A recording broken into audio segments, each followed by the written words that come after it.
Boa noite, amados irmãos da nossa querida Igreja Assembleia de Deus em Icaraí. Hoje, nesta quinta-feira, dia 17 de dezembro de 2020, estamos muito felizes de mais uma vez darmos início ao nosso culto de ensino nos lares. Peço que você reúna sua família e vamos começar. Então, quero convidar agora, nesse momento, a nossa querida jovem Marcele, que vai estar fazendo a leitura introdutória do texto de hoje, texto bíblico, e orando a Deus para que o Espírito Santo nos conduza no ensino dessa noite. Logo após a irmã Marcele, nós vamos ter a jovem Débora fazendo o louvor e após o louvor, a ministração do louvor pela nossa querida Débora, nós vamos ter a exposição do texto bíblico no ensino de hoje com o jovem, nosso querido irmão Isaac. Bênção para a sua vida, bênção para a sua casa, lindo para a sua família. Reúna seu povo. Vamos orar em nome de Jesus Cristo. Amém. Olá, meus irmãos. Boa noite. Gostaria de saudar a todos com a paz do Senhor. Estamos aqui, em mais um culto nos lares, dia 18 de dezembro de 2020. E queremos agradecer a Deus, por todos os seus feitos, por todo o seu cuidado, por tudo que Ele tem proporcionado para nós, mesmo em meio a momentos tão difíceis. Vamos passar agora para a leitura introdutória, a leitura do texto, que está em 1 Samuel, capítulo 13, dos versículos 8 até o 12, que diz assim: Ele esperou 7 dias, o prazo estabelecido por Samuel, mas este não chegou a Gilgal. E os soldados de Saul começaram a se dispersar. Então ele ordenou: tragam-me o holocausto e os sacrifícios de comunhão. Saul ofereceu então o holocausto. E quando ele terminou de oferecê-lo, Samuel chegou e Saul foi saudá-lo. E perguntou-lhe Samuel: o que você fez? Saul respondeu: quando vi que os soldados estavam se dispersando e que você não tinha chegado no prazo estabelecido e que os filisteus estavam reunidos em Miquimás, pensei: agora os filisteus me atacarão em Gilgal, e eu não busquei o Senhor. Por isso, senti-me obrigado a oferecer o holocausto. Vamos orar? Senhor Deus e Pai, louvado seja o seu nome, Jesus, por todos os teus feitos. Te agradecemos, Senhor, porque Tu és, ó Deus, Tu és santo, Tu és digno, Tu és maravilhoso, porque apenas o Senhor, meu Pai, pode fazer tudo em nossa vida, porque apenas o Senhor, meu Pai, tem o controle, Senhor, de todas as coisas. E te agradecemos, ó Deus, porque sabemos que mesmo em meio ao caos, mesmo em meio à confusão que esse ano tem sido, o Senhor não perdeu o controle. O Senhor não perdeu, Pai, em momento nenhum, Pai, o controle das nossas vidas. Muito obrigada, Senhor, porque sabemos que o Senhor, Pai amado, é quem tem nos sustentado, quem tem nos mantido de pé. Sabemos, ó Deus, que a Tua presença, Senhor, pode ser sentida em qualquer lugar onde estivermos. Em qualquer lugar, Senhor, o Senhor está conosco. Pai, viemos, Senhor, te pedir de uma forma muito especial, Pai, pelo culto que nós estamos agora participando. Que a sua presença, meu Deus, esteja em nossos lares, que as nossas famílias, ó Deus, possam sim, Deus amado, participar, Deus amado, desse momento, que todos em nosso lar, ó Deus, possam ter um momento de intimidade contigo, Senhor, que o Senhor possa se revelar, Jesus, a cada um de nós. Muito obrigada, Senhor, por mais uma oportunidade de estarmos, ó Deus, juntos, né? Mesmo que separados, ó Deus, juntos no mesmo amor, juntos no mesmo espírito. Te agradecemos, Senhor, por tudo que o Senhor tem feito em nossas vidas. Te agradecemos, ó Deus, porque mesmo em meio a um ano tão conturbado, o Senhor tem cuidado de nós. Muito obrigada, Senhor, por tudo. Esteja conosco, ó Deus, nesse momento de culto e que a sua presença, Senhor, esteja em nossas casas. Muito obrigada, Senhor, em nome de Jesus. Amém. Ele lhes enxugará dos olhos toda lágrima, e não haverá mais morte, nem tristeza, nem choro, nem dor. Todas essas coisas passaram para sempre. Apocalipse 21, 4.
morte e choro, tristeza e dor,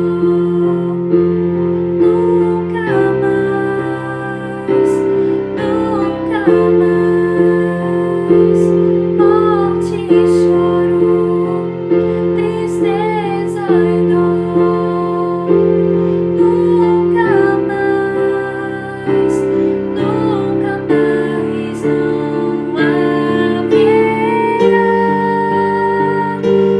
noite ali, não haverá nenhum clamor, verei os olhos de Jesus e tocarei seu corpo, enfim, não haverá mais noite ali, não haverá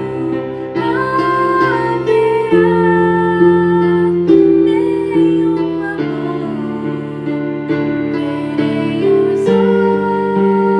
verei os olhos de Jesus e tocarei seu corpo, enfim.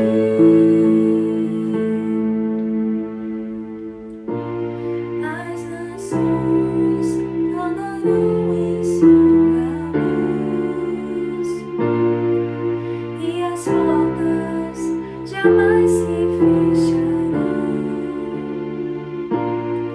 A cidade é de ouro, de jaspe é seu muro, além do rio azul.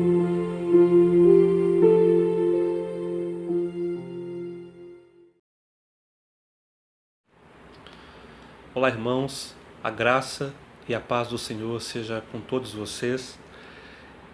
Nós estamos dando início ao nosso culto de ensino nos lares nessa noite e nós cremos que mais uma vez o Senhor há de falar ao nosso coração pela sua palavra, há de nos instruir. Nós queremos trabalhar nessa noite a vida de Saul, um dos reis de Israel, que infelizmente teve uma história trágica por não obedecer à palavra do Senhor, à voz do Senhor. Mas existem lições espirituais importantes na vida de Saul, no seu ministério, no seu reinado, que podem nos ajudar, podem nos edificar e podem nos fazer compreender as circunstâncias da nossa vida e quais passos tomar e não tomar, quais coisas, decisões fazer ou não fazer, para que em tudo o nome do Senhor seja glorificado e nós sejamos obedientes à voz do Senhor. Amém? Queria te convidar a abrir a sua Bíblia comigo no livro de 1 Samuel, no capítulo 13, nós vamos ler os versículos 13 e 14. É um texto conhecido dos irmãos, é um momento em que Saul ele se apressa a oferecer um sacrifício ao Senhor, algo que ele não podia fazer, por causa da pressão, por causa da circunstância difícil que ele estava enfrentando, de batalha, de conflito, de desistência, de muitas pessoas que o cercavam. Ele dá um passo errado, ele faz aquilo que ele não podia fazer e ele sofre as consequências desse erro. E nós vamos receber a instrução do Senhor em nome de Jesus essa noite, através desse texto. Samuel capítulo 13, versículo 13 diz assim: Então Samuel disse a Saul: Agiste loucamente, não obedeceste ao mandamento que o Senhor, teu Deus, te ordenou. O Senhor teria confirmado o teu reino sobre Israel para sempre. Porém agora o teu reino não subsistirá. O Senhor já encontrou para si um homem segundo o seu coração, e já o designou para ser príncipe sobre o seu povo, porque não obedeceste ao que o Senhor te ordenou. Muitas das vezes nós não fazemos talvez não temos a compreensão, né, de quem era Saul. Saul foi a resposta da oração dos israelitas quando eles vieram nos dias finais ali do ministério de Samuel. Samuel já era um homem idoso, já estava velho, e Samuel foi um profeta, um juiz em Israel. Ele era o porta-voz, alguém que falava em nome de Deus no meio do povo, que trazia os juízos, as palavras, as profecias. E o povo, no final dos dias de Samuel, no seu ministério, Samuel já havia designado os seus filhos para serem juízes no seu lugar, mas os filhos de Samuel não andaram no mesmo passo, na mesma obediência, na mesma integridade em que Samuel havia caminhado diante do Senhor e do povo. Os filhos de Samuel eram filhos que aceitavam suborno, pervertiam o juízo, faziam aquilo que não caminhavam na mesma integridade que o seu pai havia caminhado com o povo. Então o povo vai diante de Samuel e fala: nós queremos um rei. Como todas as outras nações têm um rei, nós também queremos um rei sobre nós, que nos julgue, que seja justo. E Samuel então achou estranha aquela palavra, ele vai orar, e o Senhor dá para Samuel o entendimento daquele pedido que o povo estava fazendo. O povo estava pedindo para Samuel um rei, mas o Senhor dizia para Samuel: não é a você que eles estão rejeitando, mas é a mim que eles rejeitam. Eles não querem que eu reine sobre eles. Se nós olharmos, Samuel era juiz, ele falava em nome de Deus, ele trazia a vontade de Deus para o povo, e naquele momento o povo estava rejeitando aquela linhagem, rejeitando aquele desígnio de Samuel. E foi assim que o Senhor fez com que Samuel entendesse, e ele disse para Samuel: Samuel, faz o que eles estão te pedindo. Eu vou levantar alguém, eu vou levantar um rei para reinar sobre eles, mas explica para eles como vai ser, como vai se dar essa nova relação com um rei humano que governa sobre a vida deles. Então Deus responde à oração do povo com Saul. Saul é a resposta de oração do povo. Lá em 1 Samuel, no capítulo 10, no versículo 24, Samuel disse a todos: vocês veem o homem que o Senhor escolheu. Não há ninguém como ele entre o povo. Então todos gritaram: viva o rei. Quando o Senhor levantou Saul para ser rei sobre o povo, ele não deu para eles o pior, ele deu para eles o melhor. Nós vemos aqui em 1 Samuel 10, no versículo 24, que quando Samuel apresenta Saul, ele diz: esse é o melhor, e como ele não há ninguém. A ideia de Deus, embora o pedido do povo fosse algo que não fosse o desejo do Senhor, em primeira instância, para conduzir o seu povo, Deus queria um contato direto, Deus queria uma relação pessoal com o povo, e isso se dava pela vida de Samuel. Quando Deus levanta Saul, ele não dá para eles o pior, ele levanta o melhor para eles. Em Israel não havia ninguém como Saul. Saul era um homem alto, era um homem de boa aparência, ele foi cheio do Espírito Santo, ele foi ungido por Samuel, esse era o melhor de Deus. Deus tinha um projeto incrível através da vida de Saul, coisas extraordinárias iriam acontecer. O desejo de Deus era abençoar o povo através da vida de Saul. Mas Saul foi um homem que não conseguiu obedecer à voz do Senhor completamente. Para ser esse homem que realizaria grandes coisas, faria grandes feitos em nome do Senhor, ele precisava se submeter, ser obediente, ouvir a voz do Senhor e obedecer a todos os comandos do Senhor. Quando Saul foi proclamado rei sobre Israel, ele encontrou algumas oposições, alguns homens que viviam sem ocupação se opuseram a ele, não queriam aceitar Saul como rei. Naquela época, era de se esperar que o monarca, o rei, fosse ser duro com essas pessoas, fosse punir essas pessoas, mas Saul, no entanto, demonstrou moderação, ele se silenciou. A Bíblia diz que ele se fingiu de surdo quando ele ouviu as críticas desses homens. Ignorar as críticas e as afrontas era uma prova de uma grande força pessoal, de alguém que tinha esse domínio próprio, né, sabia lidar com as suas emoções, havia ali, né, uma estabilidade emocional para lidar com críticas. Ele era um homem que realmente havia sido levantado por Deus para esse ofício, alguém que foi ungido, foi cheio do Espírito Santo, né, para essa obra, para esse ministério, para esse chamado. Outra lição que nós podemos também extrair da vida de Saul: Saul era um homem sábio, ele demonstrou sabedoria. Nós vemos ali no capítulo 13, no versículo 22, né, a relação que os israelitas tinham com os filisteus. Os filisteus, eles eram hábeis, né, em lidar com o ferro, né, e eles haviam impedido que os israelitas tivessem armas de ferro, ou amolassem, né, os seus instrumentos de ferro, de foice, de machado, de enxada. E eles fizeram com que a relação, eles obrigavam Israel, né, a ir aos filisteus, os israelitas a irem aos filisteus para amolarem, né, os seus instrumentos, né, as suas ferramentas, as suas ferramentas de guerra também, as suas armas de guerra. Só Saul e Jonatas, o filho de Saul, tinham, né, as suas armas ali amoladas e preparadas para a batalha, mas todo o povo, né, tinha uma carência de ferramentas, de armas, né, para a batalha. Isso tudo se limitava, toda a ferramenta de Israel se limitava, né, a clavas, a machados e foices.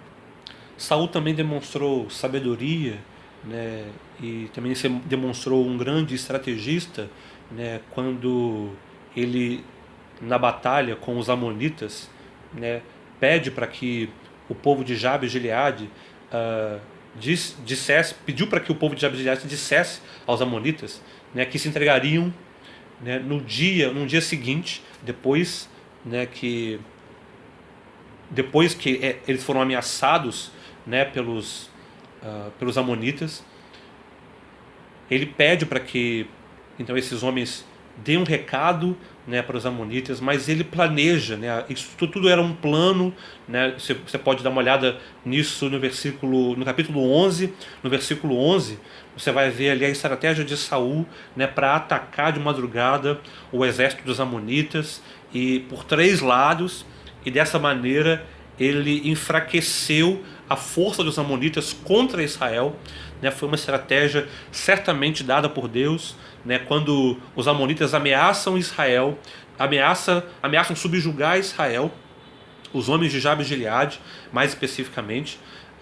A Bíblia diz que Saul foi cheio do Espírito de Deus, ele ficou irado, ele pegou bois e cortou bois, e como um ato profético, né, a respeito da vitória do povo sobre os filisteus, né, ele corta, né, ali esses bois e chama os homens de Israel a um compromisso de irem à guerra com ele, né, e libera uma palavra de que no dia seguinte eles seriam vitoriosos, eles venceriam a batalha, e realmente Deus foi com eles naquela batalha, eles foram vitoriosos. O Senhor cumpriu, né, a promessa de defender Israel, de guardar Israel diante dos seus inimigos. Agora eu quero voltar com você no capítulo 13 de 1 Samuel, porque o nosso objetivo nessa noite é extrair daquilo que foi um erro na vida de Samuel lições que podem nos abençoar, que podem nos ajudar a não errar nos nossos dias, a exemplo de Saul. Quando Saul começou a reinar, ele era relativamente muito jovem. A Bíblia vai dizer no capítulo 13 de 1 Samuel que Saul tinha 30 anos de idade quando ele começou a reinar. Alguns eventos no início de seu reinado de 40 anos revelam falhas que estavam escondidas atrás de muitas qualidades do jovem rei. O texto de 1 Samuel 13 vai falar sobre esse versículo que nós lemos no início, esse versículo base, sobre essa desobediência, sobre como se deu, né, o contexto em que se deu, né, a desobediência de Saul.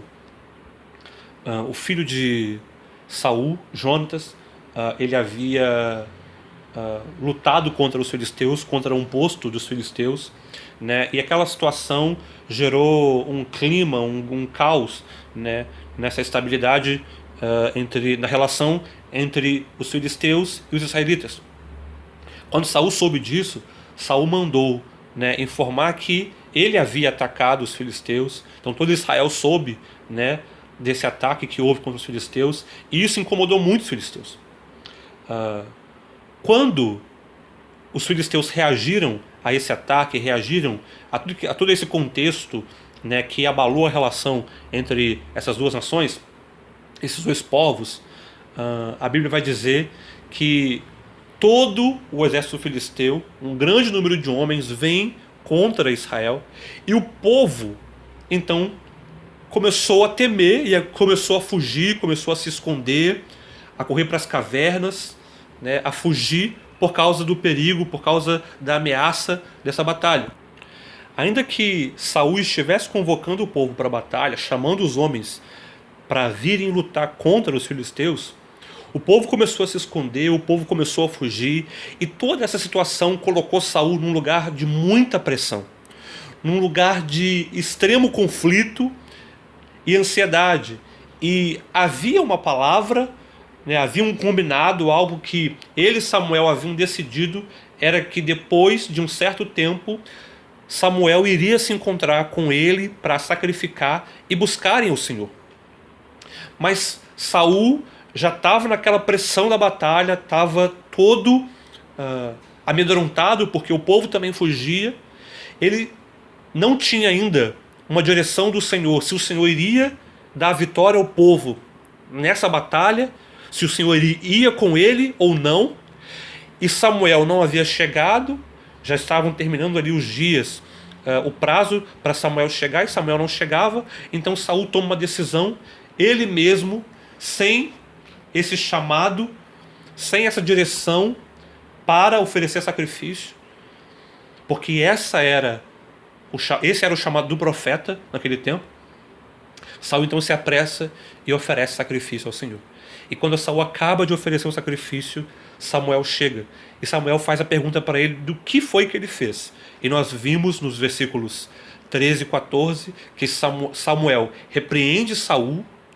Aquela situação era uma situação que estava provando Saul, se Saul iria obedecer à palavra do Senhor, se ele iria esperar, se ele iria se submeter, né, mesmo numa situação de pressão, de aperto, de ansiedade, se ele iria se submeter à palavra do Senhor, à instrução do Senhor. E Samuel então repreende Saul, porque ele não conseguiu obedecer à voz do Senhor, ele se apressou e ele perdeu a bênção de Deus sobre o seu ministério, sobre o seu reinado. O Senhor encontrou Davi, um homem segundo o coração de Deus, que posteriormente iria ser o sucessor do reinado de Saul. Saul, sob pressão, ele se negou a obedecer à voz do Senhor.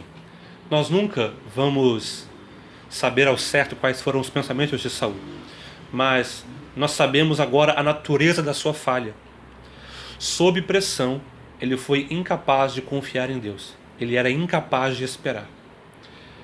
E é interessante porque muitas vezes nos nossos dias, na nossa vida, nós sofremos os mesmos ataques de pressão, de ansiedade, de medo. Pessoas estão nos abandonando, as batalhas estão cada vez mais fortes, as nossas lutas estão cada vez maiores. E às vezes nós carregamos uma palavra do Senhor, carregamos uma direção do Senhor de como agir naquela situação. Carregamos, né, a palavra do Senhor de confia em mim, espera em mim, confia que eu estou trabalhando, que eu estou agindo por você, que eu sou contigo, eu não vou te desamparar, eu sou o seu protetor. E infelizmente, nós muitas vezes nos encontramos com Saul nesse mesmo passo de desobediência, porque escolhemos não obedecer à voz do Senhor, de esperar nele.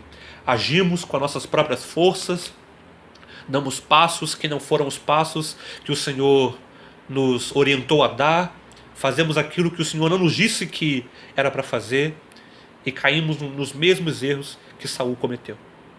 Que o Espírito do Senhor nos ajude, que o Senhor nos ajude a sermos obedientes à sua voz, a confiarmos naquilo que Ele diz, a confiarmos que quando Ele diz que está conosco, Ele garante a nossa vitória, Ele garante a nossa vida, Ele garante a nossa subsistência, Ele é conosco. Que o Espírito Santo nos dê clareza, nos dê essa confiança, Ele coloque em nós, o Espírito Santo coloque em nós uma nova medida de confiança no Senhor. E que diante de todas as palavras do Senhor, de tudo aquilo que Ele já nos disse, que Ele já nos falou a respeito dos nossos dias, das lutas que viriam, das batalhas que nós iríamos enfrentar, Ele nos garantiu que nós teríamos aflições sim, mas Ele estaria conosco, nós não estamos sozinhos. Que o Espírito Santo nos ajude a confiar na palavra do Senhor e a esperar no Senhor, para que nós não sejamos achados como Saul e não sejamos confirmados como alguém que tem sempre o favor do Senhor. Saul infelizmente perdeu esse favor contínuo ou a durabilidade do seu reino, a longevidade do seu reino por causa dessa desobediência. Que nós não venhamos a perder promessas ou o melhor de Deus para nós por causa da desobediência.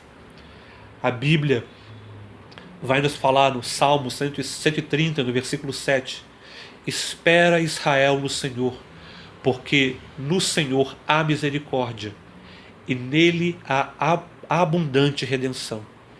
Queridos, que o Espírito Santo nos ajude nesses dias a esperar no Senhor, que Ele te fortaleça, que Ele sustente a tua casa, que nas lutas e batalhas que você está vivendo, que você veja a mão do Senhor agir em seu favor, que você veja a presença do Senhor te sustentando, que você veja a graça do Senhor te dando forças para esperar que se cumpra tudo aquilo que o Senhor te disse. Você não será frustrado, você não será envergonhado, o Senhor é contigo.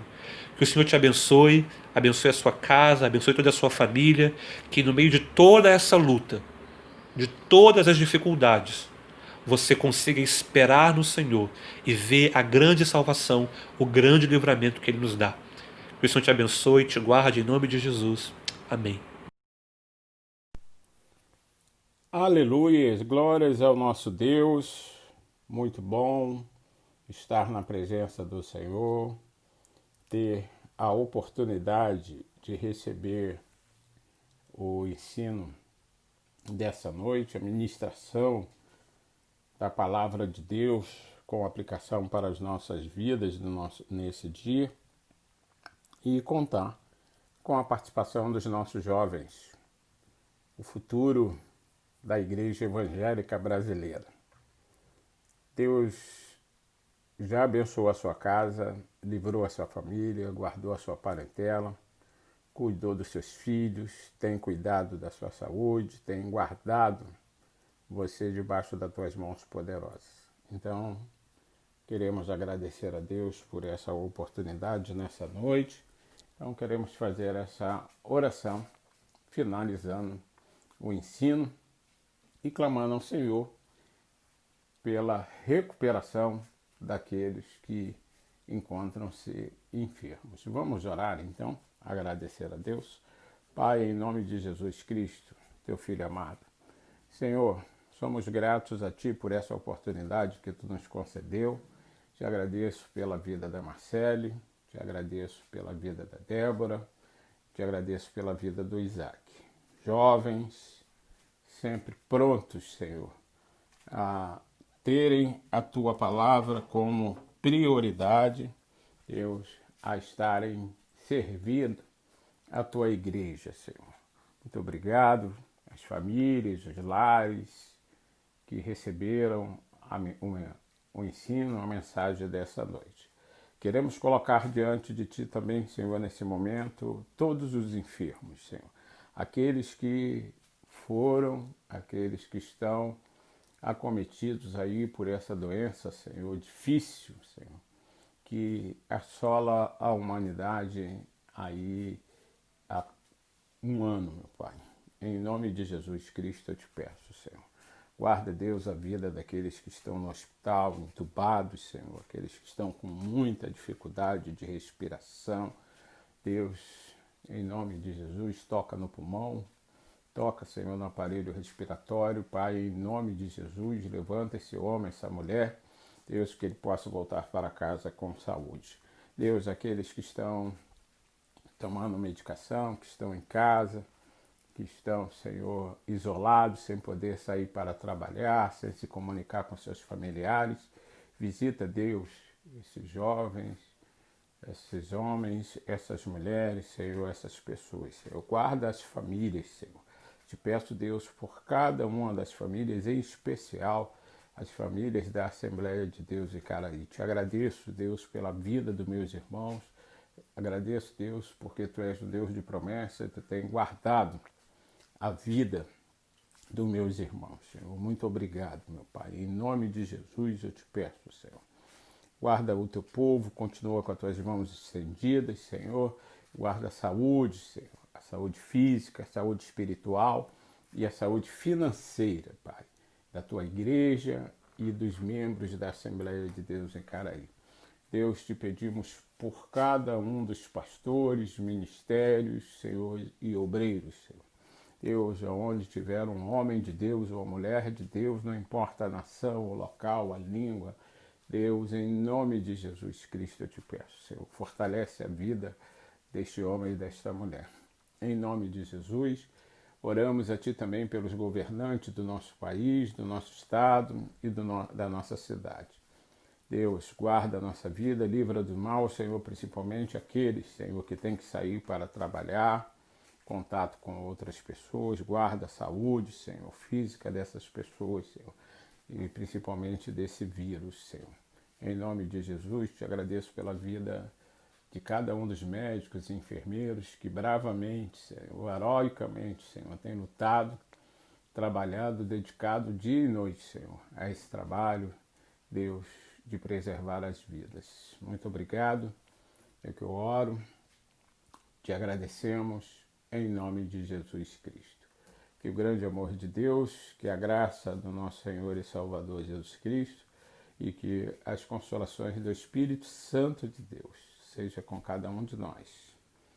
E nós agradecemos em nome de Jesus Cristo. Muito obrigado pela sua presença, meu irmão, minha irmã. Um rico final de semana, feliz final de semana. E amanhã, sexta-feira, dia 18 de dezembro, provavelmente ali na parte da tarde, mais para o final do dia, os nossos irmãos Moisés e Rogério vão estar fazendo a entrega do kit de Natal, um presente da nossa igreja. E no domingo, Escola Bíblica Dominical, vamos mandar o link lá para acessar pelo YouTube. E à noite, às 19 horas, culto presencial. Aqueles que podem, aqueles que querem estar presente, estaremos presencialmente louvando ao Senhor com transmissão ao vivo pelo Facebook da igreja. E nesse domingo teremos a presença do nosso querido Abner com a sua banda que vai estar ministrando o louvor ao nosso Deus. Tá bom? Deus te abençoe, um rico final de semana para a sua família. Muito obrigado pela sua presença. Em nome de Jesus Cristo. Amém.